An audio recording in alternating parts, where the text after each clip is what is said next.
Subscribe कीजिए net cracker के channel को और प्रेस कीजिए बेल आइकन को लेटेस्ट वीडियो वॉच करने के लिए सबसे पहले। स्टूडेंट नमस्कार, नेट क्रैकर्स में आप सबका स्वागत है। आज हम लोग बात करेंगे यूजीसी नेट पॉलिटिकल साइंस के करंट अफेयर्स के बारे में। यूं तो नेट का करंट अफेयर्स 6 महीने का होना चाहिए स्टूडेंट, बट हमारा एग्जाम एक बहुत लंबे डिले के बाद हो रहा है। एग्जाम कंडक्ट होना था जून 2020 के अंदर, बट कंडक्ट हो रहा है अक्टूबर 2020 में। तो पिछले 10 महीने में जो भी इंपॉर्टेंट करंट अफेयर्स रहे उन सबको हम लोग डिस्कस करेंगे, चाहे वो कॉन्स्टिट्यूशन से रिलेटेड रहे हो, प्रेम्बल से रिलेटेड रहे हो, या फिर ऐसे पॉइंट जो कि कॉन्स्टिट्यूशनल से डायरेक्टली या इनडायरेक्टली रिलेटेड हैं। यहाँ पर पिछले साल हुए दो बड़े बदलावों की भी बात करेंगे। एक तो सीए और एनआरसी का जो विद्रोह रहा, सीए को लेके जो प्रोटेस्ट रहे भारत में, उन सब से रिलेटेड डिस्कशन हम लोग करेंगे। साथ ही हम लोग आर्टिकल 370 और 35A को हटाने को लेके जो विद्रोह रहे उनके ऊपर भी बात करेंगे।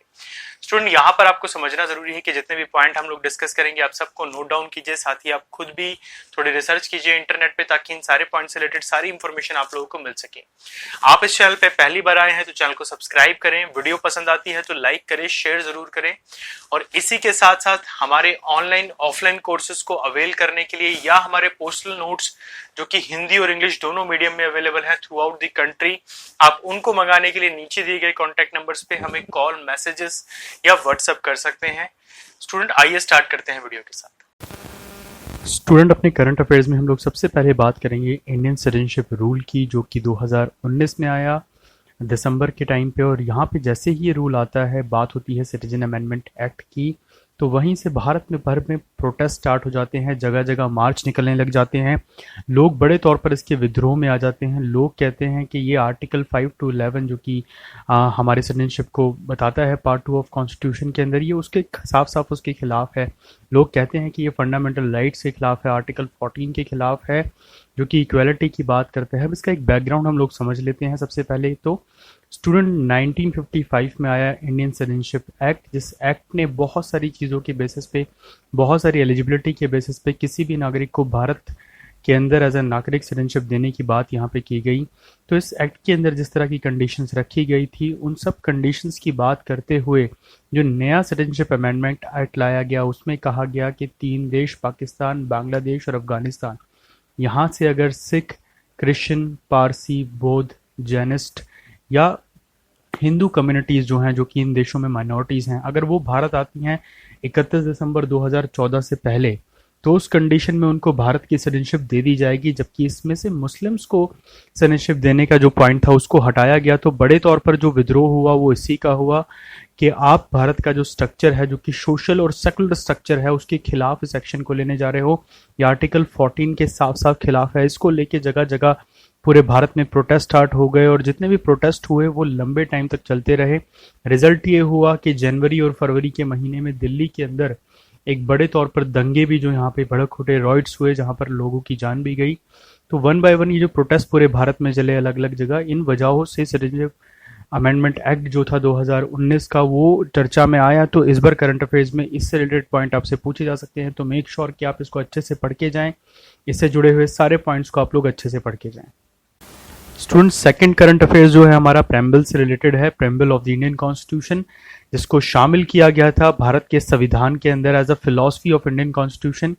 श्री जवाहरलाल नेहरू जी ने जब ऑब्जेक्टिव रेजोल्यूशन को लेके आए थे, जवाहरलाल नेहरू जी 13 दिसंबर 1946 को, उसके बाद 22 जनवरी 1947 को इसको एक्सेप्ट किया गया था। और प्रेम्बल जो है वो भारत के अंदर, भारत के कॉन्स्टिट्यूशन के अंदर एज अ फिलोसफिकल डॉक्यूमेंट, जो उसकी फिलॉसफी है और जो एक्चुअल पर्पस है इसका, उसके तौर पर इंट्रोड्यूस इसको किया गया था। तो यहाँ पर अगर प्रेम्बल की बात करूँ तो 42nd अमेंडमेंट 1976 जब आया, तो उससे पहले तक कहा जाता था, according to that preamble, constitution जो है भारत का, जब इसको 1949 में अडॉप्ट किया गया था, तो कहा गया था कि India A sovereign democratic Republic. But 42nd amendment act जो कि आया 1976 में, उसके बाद इसमें 2 वर्ड्स को ऐड किया गया, सोशलिस्ट और सेकुलर, और ये बन गया sovereign socialist secular democratic Republic of India. तो इस तरह से प्रेम्बल का एक जो अस्तित्व है या जो उसकी एग्जिस्टेंस है उसको लेके काफ़ी सवाल अभी उठे। और जब ये सीए एनआरसी के विद्रोह चल रहे थे तो उस टाइम लोगों ने प्रेम्बल की एग्जिस्टेंस पे या ये कितना ज़्यादा वैलिड है या इस चीज़ को आप लोगों ने कॉन्स्टिट्यूशन में डाला है तो आप इसको फॉलो क्यों नहीं कर रहे, और किसी भी इंसान को उसके धर्म के बेसिस पे डिस्क्रिमिनेट कैसे किया जा सकता है, स्पेशली जब बात सिटीजनशिप जैसे मुद्दे पे है। तो ये सेकंड इंपॉर्टेंट करंट अफेयर रहेगा जिसको आपको पढ़ना है। आप पढ़िए 42nd अमेंडमेंट एक्ट को, साथ ही क्या है भारत का प्रेम्बल, क्या इसकी मेन फिलॉसफी है, उन सब चीज़ों पे ध्यान देना ज़रूरी है। स्टूडेंट, इसके बाद अपने अगले करंट अफेयर की ओर जाते हैं। बात करते हैं लेफ्टिनेंट गवर्नर की पावर को लेके।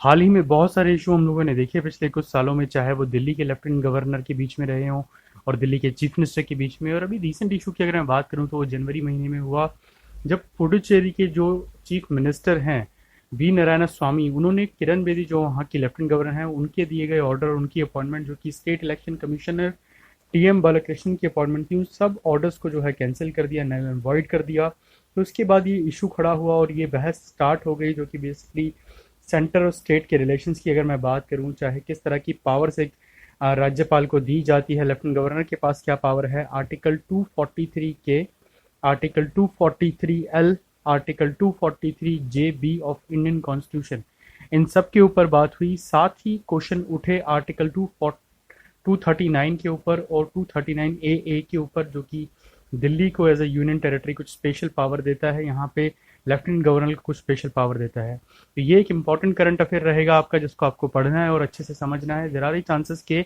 इन अलग अलग आर्टिकल से रिलेटेड क्वेश्चन आप लोगों से पूछ लिए जाएं। स्टूडेंट, अगला करंट अफेयर जो रहेगा वो रहेगा तालु लैंग्वेज से रिलेटेड, जो कि 8th शेड्यूल में ऐड करने की डिमांड की गई है। It is a Dravidian language, जिसे कहा गया है कर्नाटका के कोस्टल एरिया में बोली जाती है, और कहा गया है कि इसको 8th शेड्यूल के अंदर ऐड ऑन किया जाए। राइट नाउ जो 8th शेड्यूल है कॉन्स्टिट्यूशन का, उसके अंदर अभी 22 लैंग्वेजेस है, 22 लैंग्वेजेस हैं, और कहा गया है कि इस लैंग्वेज को भी ऐड किया जाए ताकि इसकी डेवलपमेंट जो है वो हो सके। साथ ही कॉम्पिटिटिव एग्जाम जैसे कि सिविल सर्विस एग्जाम है उसके लिए जो है इसको ऐड ऑन किया जाए उसकी लैंग्वेज लिस्ट में। साथ ही साहित्य अकेडमी अवार्ड जो दिया जाता है प्रोमिनेंट जो ऑथर्स होते हैं, राइटर्स होते हैं, स्पेशली उनके इंडियन लैंग्वेजेस में, उस तालु लैंग्वेज में भी राइटर्स को ये अवार्ड दिया जाए। तो इस तरह की कुछ डिमांड उठी। तो यहाँ पर शेड्यूल 8 क्या है, कौन कौन सी लैंग्वेजेस इसके अंदर आती हैं, कितनी बार इसमें लैंग्वेजेस ऐड हुई हैं। उदाहरण के तौर पर अगर मैं आपको बताऊं तो सिंधी को जो अडॉप्ट किया गया था 1967 में किया था। 21st कॉन्स्टिट्यूशनल अमेंडमेंट एक्ट आया, कोंकणी और मणिपुरी को ऐड किया गया। नेपाली को ऐड ऑन किया गया था 1992 में। 71st कॉन्स्टिट्यूशनल अमेंडमेंट एक्ट आया। उसके बाद बोडो, डोगरी, मिथाली, संथाली, इन लैंग्वेजेस को 2003 में ऐड ऑन किया गया। आगे चल के 92 जो कॉन्स्टिट्यूशनल अमेंडमेंट एक्ट आया था उसके अंदर ऐड ऑन किया गया।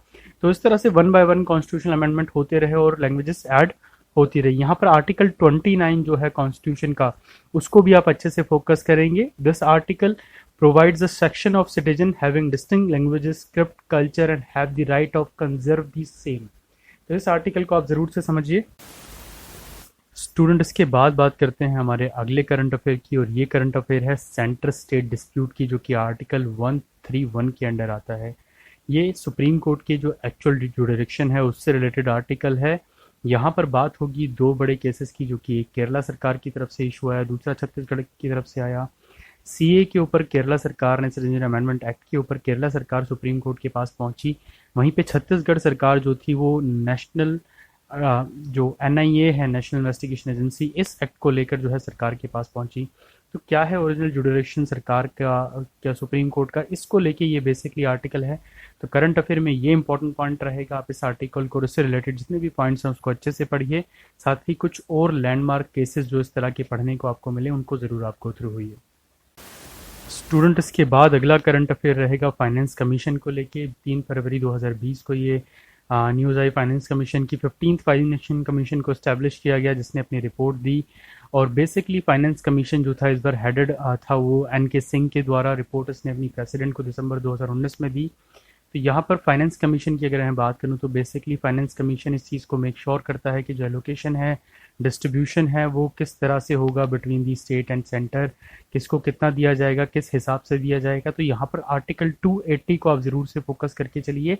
साथ ही फाइनेंशियल कमीशन की जो पावर है उसको पढ़िए। सिविल प्रोसीजर कोड जो है 908 उसको आप लोग पढ़िए, साथ ही रिमूवल एंड डिस्क्वालिफिकेशंस को भी आप अच्छे से कवर अप कीजिए यहाँ पर, क्योंकि डायरेक्ट क्वेश्चन आप लोगों से पूछे जा सकते हैं यहाँ पर। फाइनेंस कमीशन के बाद हम लोग इस फाइनेंस कमीशन की जो रिपोर्ट है, क्या रिकमेंडेशंस उसने रखी, उसके ऊपर हम लोग बात करते हैं।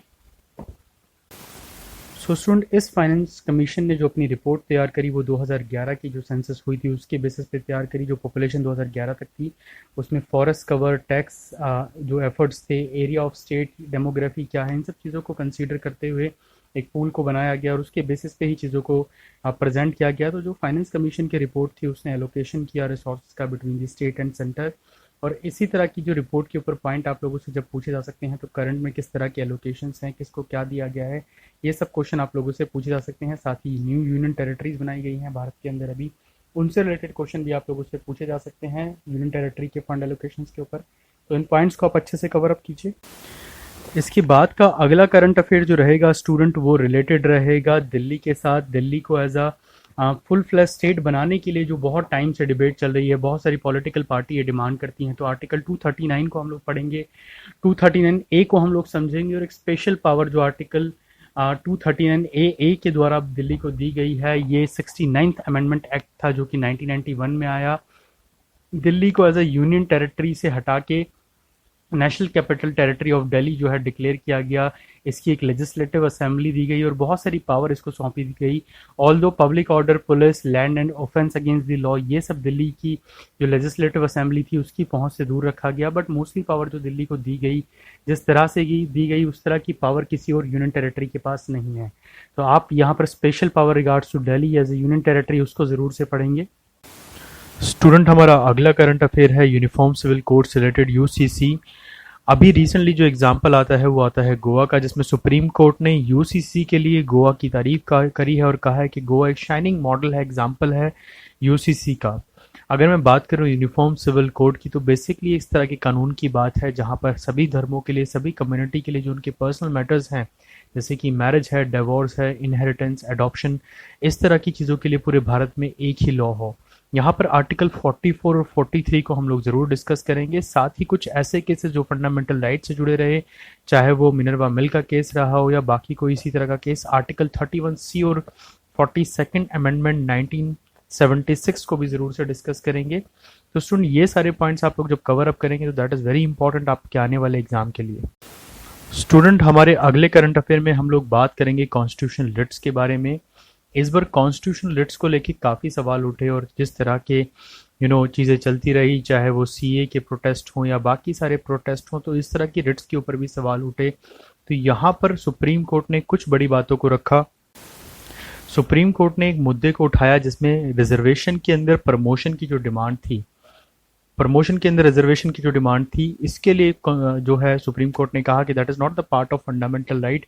तो यहाँ पर जो हमारी राइट्स हैं उसको लेके क्वेश्चन उठ गए। तो यहाँ पर आर्टिकल 32 जो है, जिसको आप लोग heart and soul of constitution के नाम से जानते हैं, साथ ही हम लोग पढ़ेंगे आर्टिकल 226 को, इनको समझेंगे।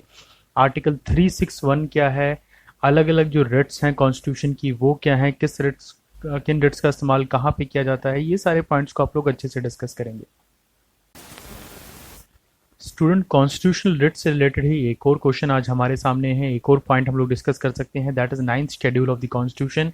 हाल ही में ये इशू सामने आया जब एलजेपी जो पार्टी है उसके लीडर चिराग पासवान ने मुद्दा रखा कि 9th शेड्यूल के अंदर ऐड किया जाए रिजर्वेशन को, बिकॉज मुद्दा ये था कि जो प्रमोशन है उसमें भी रिजर्वेशन को ऐड ऑन किया जाए। तो यहाँ पर 9th शेड्यूल क्या है इसको आप लोग अच्छे से समझिए। साथ ही आप लोग पढ़ेंगे आर्टिकल 284 को, आर्टिकल 31B क्या है, आर्टिकल 31A क्या है, इन सब चीज़ों को आपको अच्छे से पढ़ना पड़ेगा। साथ ही जो फंडामेंटल राइट्स हैं उनके वायलेशन को लेके जितने भी लैंडमार्क केसेस आए हैं आप उस पर भी ज़रूर से फोकस कीजिए।